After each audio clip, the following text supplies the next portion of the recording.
And now, a letter to the New World Order.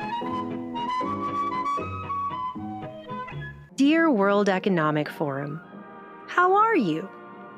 I know you're probably busy planning for next year's multi-million-dollar elite shebang where you fly private jets that emit as much CO2 in a week as 350,000 cars so you can all sit around in expensive suit jackets with slacks of various colors to tackle your self-proclaimed goal of tackling the dire ongoing crisis of climate change and inequality by lecturing the rest of us on how it's our fault, so we need to eat the bugs and be happy with owning nothing. At least you're really showing you care about inequality by paying all those prostitutes you bring in for the week a fair living wage. You're probably still assimilating all of this year's hard work on improving the world's state, state of the world, through public-private cooperation by shaping global, regional, and industry agendas, just like the ones that no one else ever voted for ever.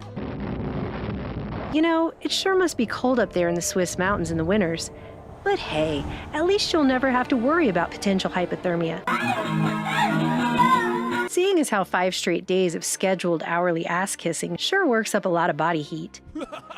Oh, not to mention you have all that extra CO2 you've produced misusing the phrase "think outside the box," which you could forgive us all for assuming is probably more than all 7+ billion of the rest of us combined ever could, even if we tried.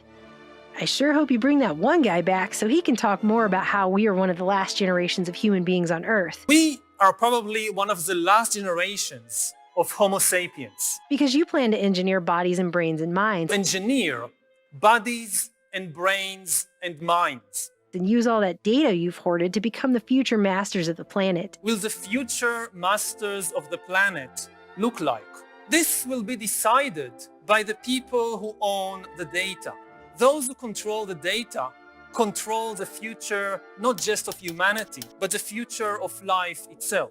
It's a weird flex, but hey, you do you. Bodies and brains and bodies and brains and bodies and brains. They're coming to get you, Barbara. But bodies and brains and minds. You know, I had a dream we live in a world where all it takes to rise to the top is a little hard work and dedication. And an annual membership that costs between $62,000 and $620,000 a year, plus a $29,000 event ticket each year, plus additional fees, travel costs, and at least 5 nights hotel accommodations and all that jet fuel for the private jet to go to Davos, Switzerland, where one sycophantically kisses up to global corporate elites and pretends to be enthralled by how many times some guy in a suit who paid the big bucks to sit on a panel on a blue stage in a blue room so he could work corporate jargon buzz phrase babble into coherent and almost meaningful complete thoughts, like about how in these unprecedented circumstances your team building has the bandwidth to pivot and move the needle to achieve synergy. You know, up to now, I kept thinking that everything science did was good. My training, I suppose. Now I'm not so sure. The same blue room where soon-to-be 21st century hereditary monarch, because that's still a thing, and Great Reset announcer Prince Charles. Systems-level framework, global value creation, outlining responsible transition pathways to a circular bioeconomy. Who you all actually crowned with the UN goals like the craziest game of televised dress-up of literally all time, stood at a podium and said the phrase sustainable markets Sustainable markets. like 8,347 times. Sustainable markets initiative. Sustainable markets, my sustainable markets initiative, sustainable markets and markets rooted in sustainability.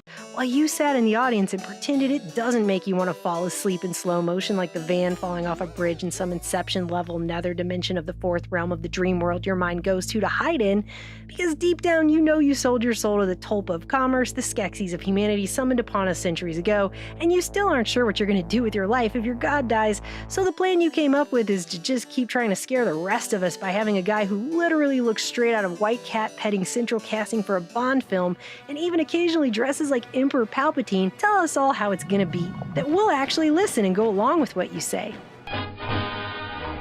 Despite the fact that you all seem about as able to conceive of what the average person in this world needs as the average person in this world is able to catch a break from you control freaks attempting to micromanage all aspects of our lives. All aspects of our lives. And shape the world as the control freaks you and your handlers are, just because you've flown in more private jets than we have. I know it was all just a dream.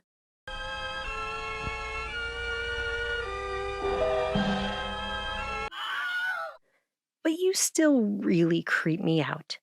Sincerely, me.